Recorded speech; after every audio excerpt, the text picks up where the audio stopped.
Here's an update on our clean of the brick community stadium.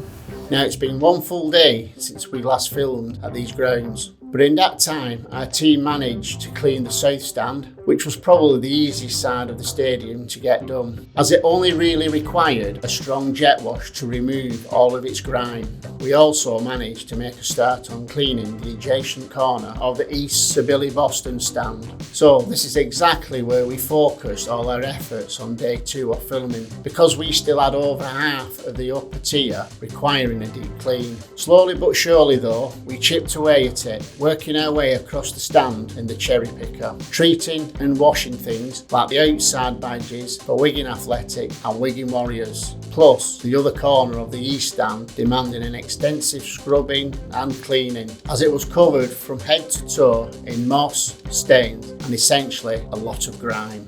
Nevertheless, by the end of the day, everything was looking a lot brighter. There were still a few touch-ups to do here and there, yet the biggest part of the entire stadium job was finally behind us.